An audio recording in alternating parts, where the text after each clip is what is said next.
Alright, here we have a toggle switch that operates the racking motor on a GE MAGNEBLAST circuit breaker.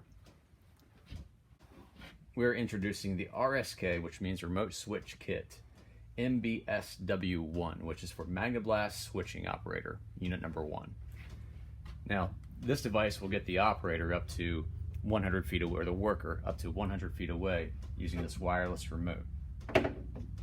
And a very simple device. The way it operates is we connect it right over the toggle switch. So, see how this arm and the forks are aligned in the middle, as is the toggle switch. I'm just going to place it right over that.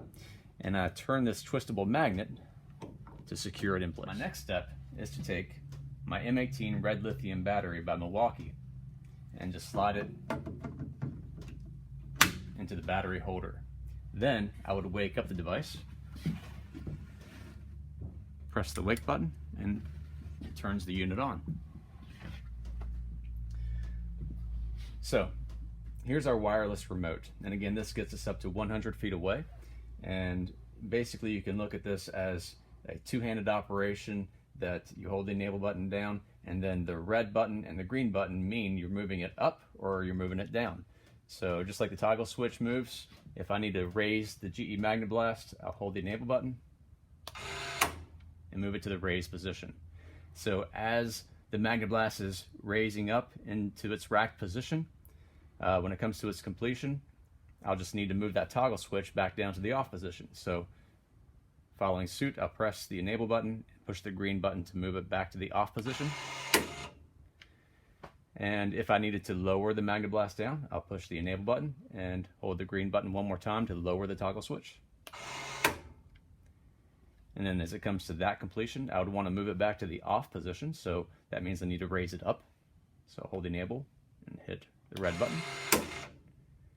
And that's very simply how it works. Now, every time I would do that, I would step back to a safe working distance outside of my arc flash hazard boundary.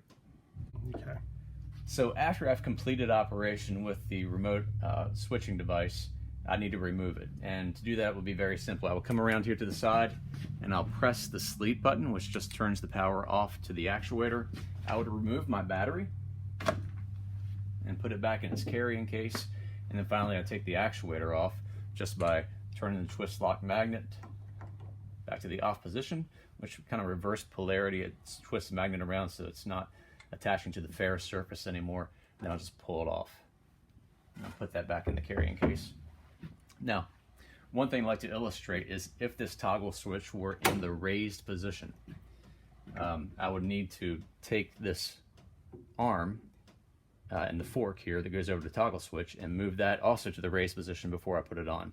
To do that, it's really kind of difficult and hard to move it manually, so I'll just set the device down and make sure I'm clear of it. Put the battery back in, wake the unit up, hold enable, and go ahead and move it up to that position.